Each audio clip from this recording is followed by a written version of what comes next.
Welcome back to Boilers and Beyond. I'm Jordan Jones. Purdue football returns from a bye week, though the week off did not come without conversation for the Boilermakers. I'll discuss the big headline from last Friday before previewing Saturday's game against Northwestern. Plus, Purdue basketball just wrapped up its final exhibition, a 99-41 win over Grand Valley State. I've got some quick thoughts from that game as well as Purdue basketball moves into the regular season. If you don't already, be sure to follow the show on Twitter, @BoilersBeyond. Lots to talk about right now. Lots of basketball going on. Purdue really hits the ground running now. Of course, we still have a month to go with 5 football games to talk about. Be sure to follow there, join the conversation, and you can always send questions to me there @BoilersBeyond on Twitter, or you can email the show, boilersandbeyondpod@gmail.com. And be sure to subscribe so that you don't miss a thing. There is going to be so much to talk about here in the world of Purdue sports over the next several months throughout the basketball season. Be sure to subscribe so that you don't miss a thing. We'll be here at least once a week, all the way through the end of basketball season and beyond. Wanted to start off today with some football talk. If you didn't get it, the Purdue basketball preview episode was in your feeds on Monday morning. A 51-minute deep dive into the season. I think you guys are going to really enjoy it. I thought that was a pretty good episode. So if you haven't listened to that, you'll want to get that in before the season gets going. We have not talked Purdue football, though, since the morning after the Oregon game. And it's, Purdue out of bye week, nothing too crazy, but there was a headline that came out on Friday from ESPN's Pete Thamel that got Purdue fans talking a little bit. Pete Thamel reported the story, then Tom Dienhart from Golden Black followed up a little bit as well on it. And the headline was that Ryan Walters is expected to get more time despite a 5-14 start to his tenure at Purdue. The story noted that Purdue is behind the median of Big Ten in NIL, and that the administration wants to help get Walters through some of these struggles. Interesting terminology there, the median. Some thoughts on that. Dienhart did add that it's not guaranteed that Ryan Walters will return, as the program could make a move if it's not competitive in the month of November. Obviously, this got folks talking. This got folks very opinionated one way or the other. My thoughts here. What else was Purdue supposed to say? Purdue wasn't going to release some information at the bye week that, Walters is coaching for his job here in November. No, you don't hear that stuff. That stuff doesn't come out. Administrations, and this is Purdue, this is anywhere, this isn't a Purdue specific thing. Administrations are always going to support the coach until they don't. And then once the administration is out on the coach, it makes a move.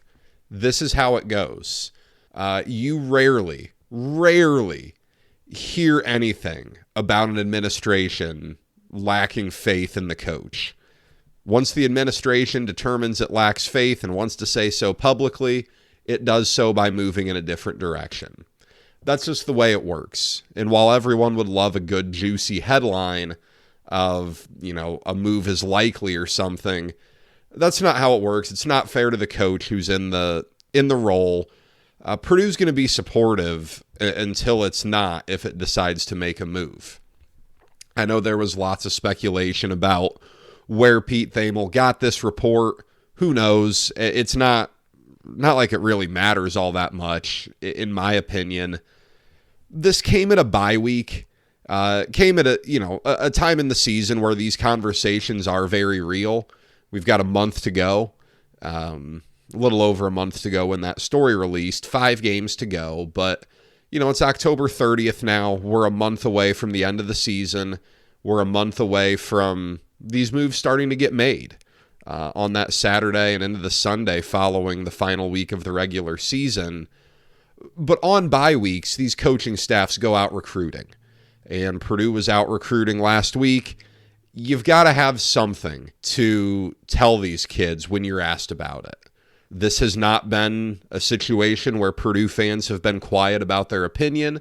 There has been no shortage of speculation about what could be coming at really any point from Purdue. Purdue needs any momentum on the recruiting trail it can get. I'm sure most of you have noticed that this is a pretty thin recruiting class for Purdue. As we sit here today, only 10 commitments remain in this group. It's not been the follow-up to a pretty strong first class that Purdue and Ryan Walters had hoped for. So, you needed something to tell these kids to try to keep them aboard. You got to have recruits coming in. The financial factor is something that certainly is relevant here.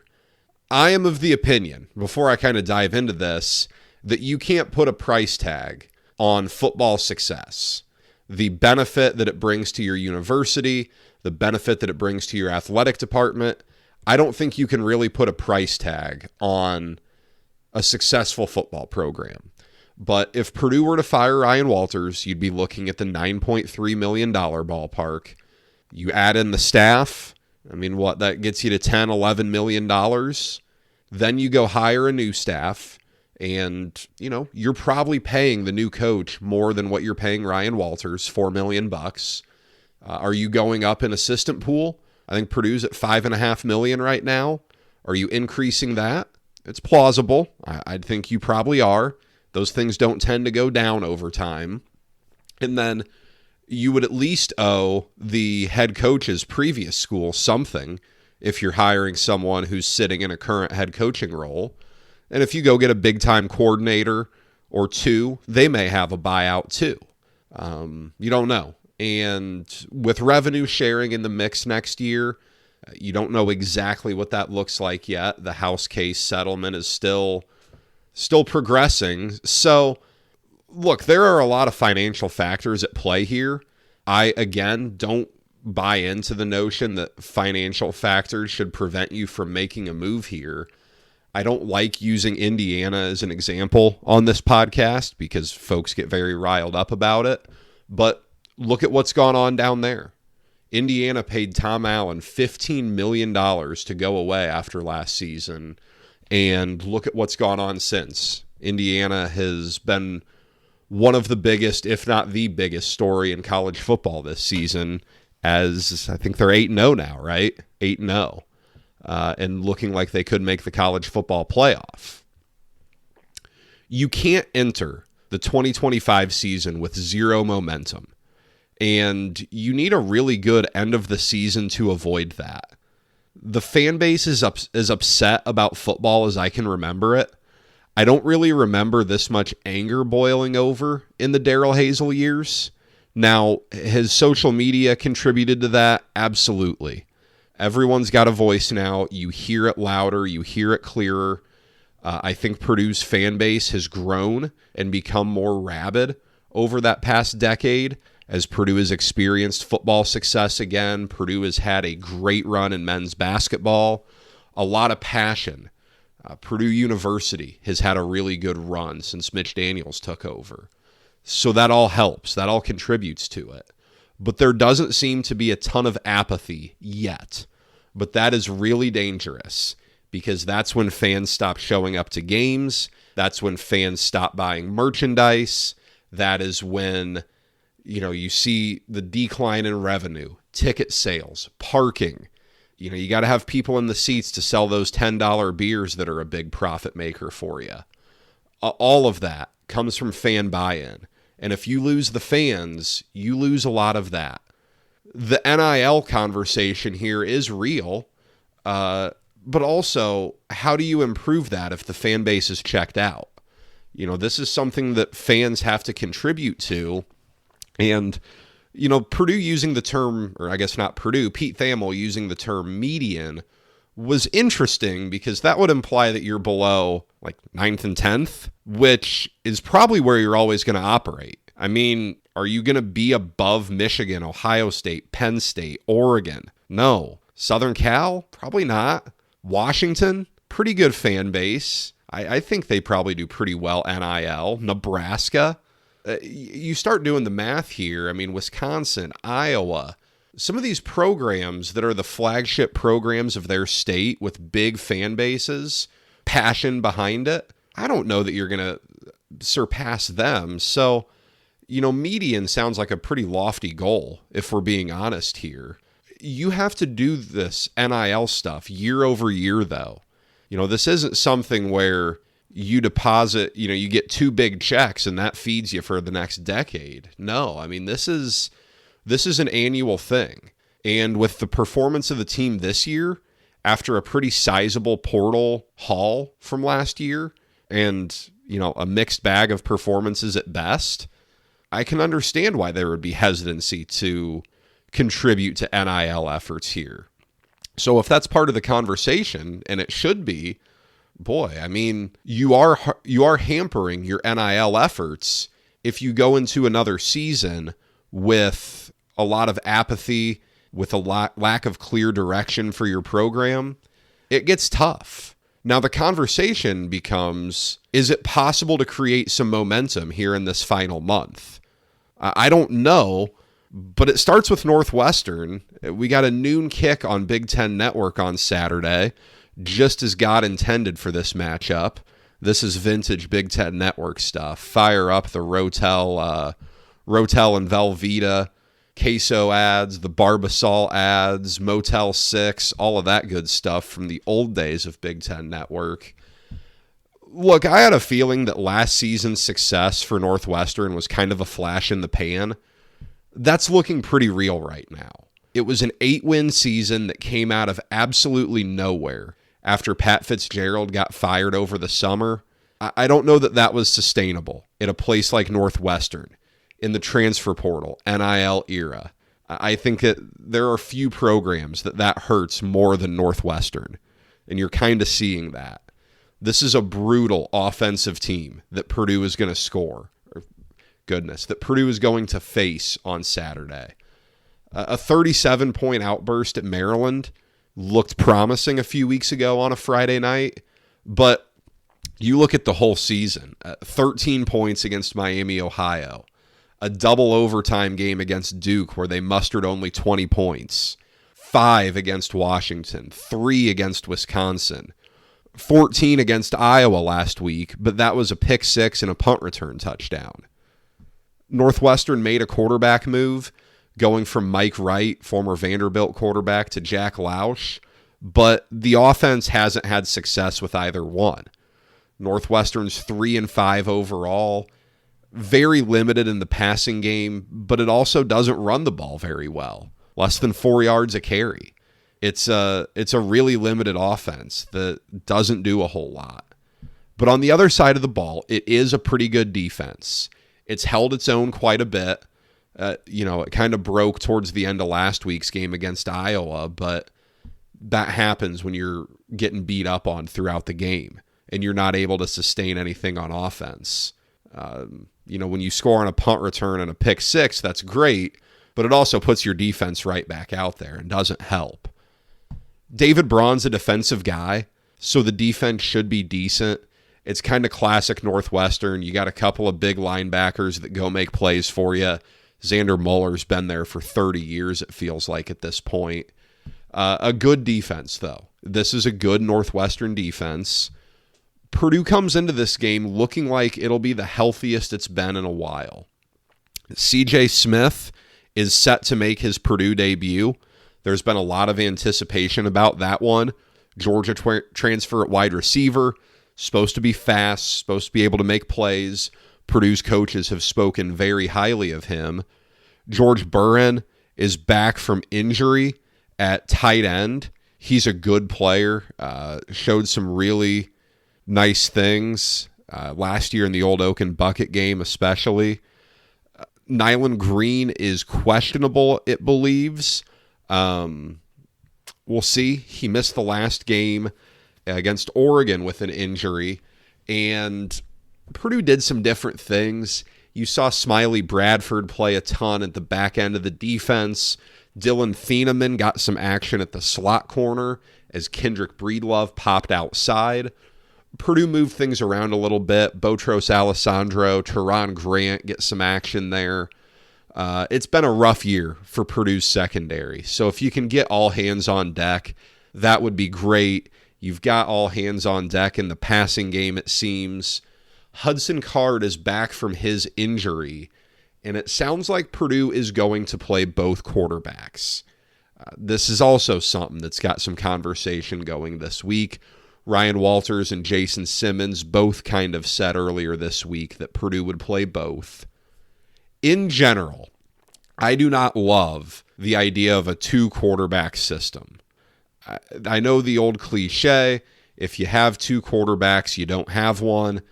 I don't know that I always believed that, but if you're trying to just go into a game playing both, I don't know. But at the same time, you're 1-6. I mean, this is desperate times call for desperate measures territory, as you try to get something going. Even with Purdue scoring 49 points on 2 different occasions in 2 of its 7 games, Purdue ranks like 110th nationally in total offense. I think that stat was before, or offensive scoring, excuse me. I think that stat was before last week, so it might have shifted a little bit, but you get the gist. It's been a really rough year for Purdue on the offensive end. I'm curious to see if Purdue keeps the same offensive approach with Hudson Card in the game. Purdue's done a lot of quarterback run stuff, a lot of read option stuff to get Ryan Brown on the move. This is stuff that I do think Hudson Card is capable of doing. He's a good athlete, but Purdue has not asked him to run a whole lot over the last 2 seasons that he's been at Purdue. How comfortable is he in that? We'll see. I'm curious to see what Purdue does there. And then with Ryan Brown in the game, again, what do you do? Are you really just trying to be run heavy? Are you looking to take a few more shots downfield? You didn't see much against Oregon, but you were also dealing with a good Oregon defensive front and defensive backfield. What does this rotation look like, though? If one quarterback comes out hot, do you just ride him? Is Purdue committed to rotating series? I don't know. I'm curious to see what that looks like, and that's kind of why I don't like this stuff. When you come out and say you want to play both, then it asks questions about the rotation, all of that. So that's probably the storyline to monitor in this one. Personally, I think Hudson Card gives you the best chance to win. I think he's far more dangerous throwing the ball, and I don't know that you can read option yourself to a victory. Purdue had that late comeback against Illinois where it hit on a couple of deep passes, it hit on the flea flicker, it had a strip sack touchdown. That kind of felt like a one-off, felt like a perfect storm for Purdue to come back there against an opponent that Purdue's very familiar with defensively. I think Card gives you the best chance to win this game, and for this coaching staff, that's all that matters right now. Does Brown help you build for the future? Sure, but is he your quarterback of the future? I don't know. I think that's far from a given. You'd like to see him demonstrate that he can be your quarterback from the future, but I also don't know, unless you see a ton, I think you're probably considering looking at the portal this year too. So this is something very interesting to monitor, and we'll see what it looks like here because Purdue still does have 5 games to play. That is significant. Look, it kind of on the line of continuing momentum or trying to build momentum, this might be Purdue's last winnable game here. Ohio State and Penn State aren't. Those are going to be, you're going to be a 30-plus point dog at Ohio State, probably around 28 against Penn State at home, 24-28. Michigan State looks better than I expected. They're up and down, but you're probably a 2-score underdog there, and you're not going to keep the bucket this year, barring a upset of the ages. You're probably a 3-score dog in Indiana. Northwestern's not good. It's very challenged on offense. The defense is decent, but if you are in an okay spot here, if you're still bought in, if there's sign of life here, this is a game you should probably win. This is a toss-up in the betting markets. I Just check, DraftKings has Purdue +1, so a virtual coin toss here. Does Purdue have a pulse? Is there life in this program? I don't know. We'll see. Purdue has shown fight at times this year, but it's also not. I don't know that I would say the Notre Dame game or the Wisconsin game or, parts of that Oregon State game were really signs of life. Purdue's got to win a game before I pick it to win. It's got to show me it can beat a competent opponent. Maybe like a 27-21 here. This is a big test for Purdue's defense because this is the worst offense Purdue has seen since Indiana State. I think we'll get an idea. Purdue had 2 weeks to prepare for Northwestern. This is a game that it really, really should win, but should and will are two very different things. After the break here, going to get into basketball thoughts from the Grand Valley State game.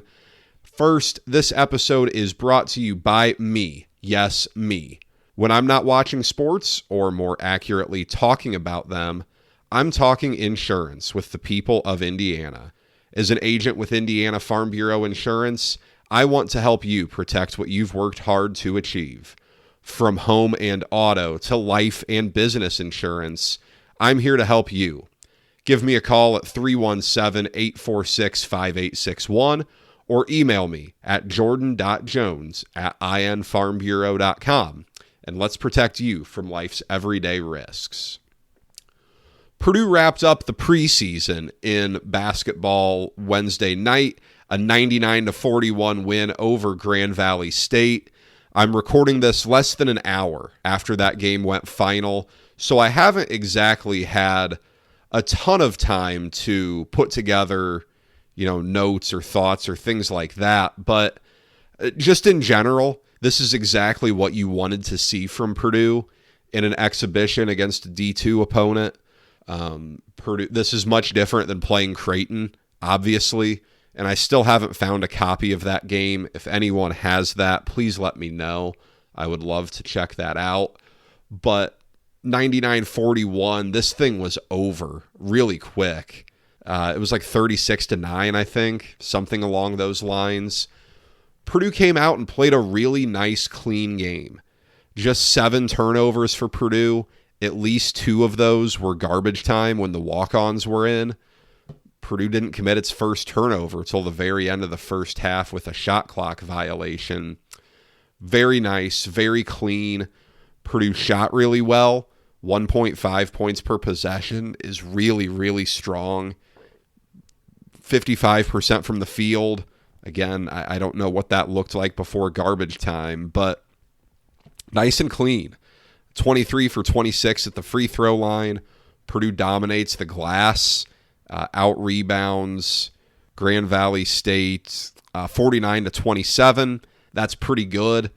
Defense was good. Grand Valley State only scores 0.63 points per possession.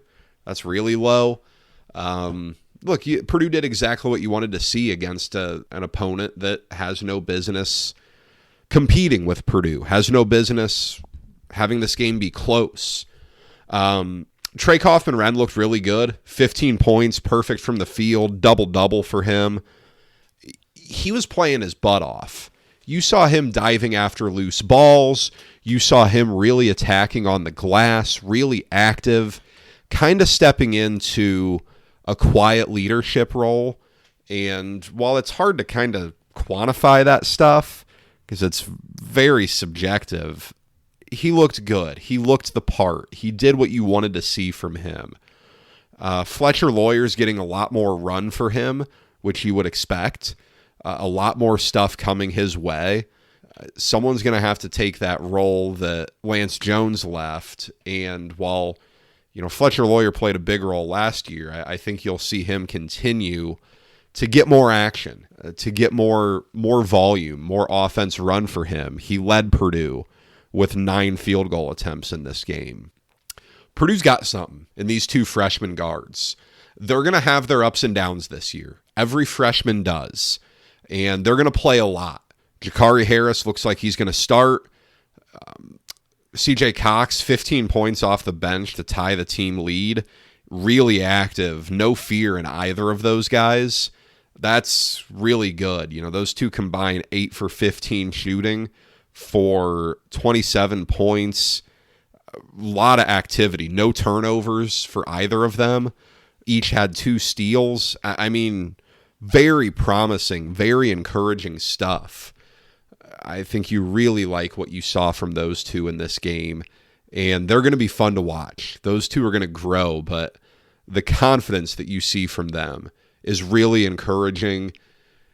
Interesting to see Purdue make a move in the starting lineup, going with Daniel Jacobson at the center position. We haven't seen a ton from Will Berg, and he did some nice stuff in the second half of this game. I liked what I saw from Jacobson. It is not fair to put big expectations on him right away.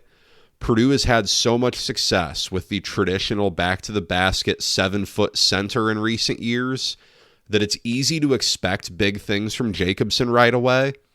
You see why Purdue likes him. You see some things that are really promising. He's active. He's a presence. He's really thin.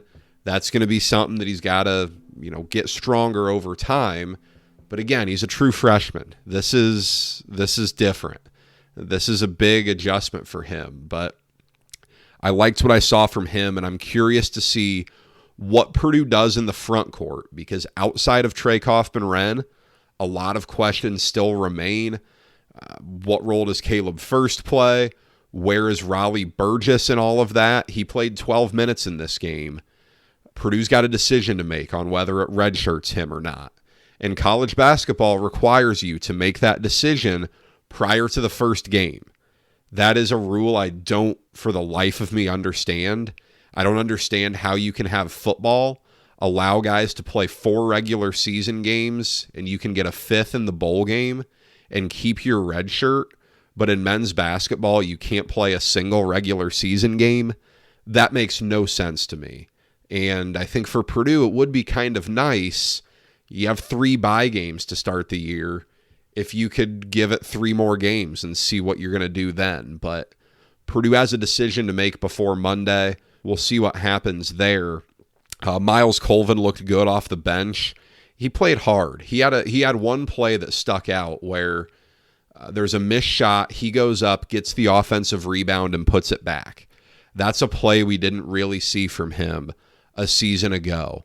And that's a sign of growth for a young player who's still kind of easing into what Big Ten basketball looks like. But, again, not a ton to take away here. Purdue got a ton of guys in. Purdue mixed and matched a bunch. Braden Smith plays 20 minutes. That's the most on the team. He's going to be playing 35 plus in games that matter. So, again, we'll see. A good spot for Purdue here. You got tested. You played on the road against a good Creighton team. You got beat, probably for the best. That's kind of a good thing sometimes in those games. And then you dominate Grand Valley State. We'll talk a little bit more about this on Sunday, post Northwestern, as we look ahead to the first basketball game. But Purdue kind of has 3 games here to ease into things. So we'll see what goes on there.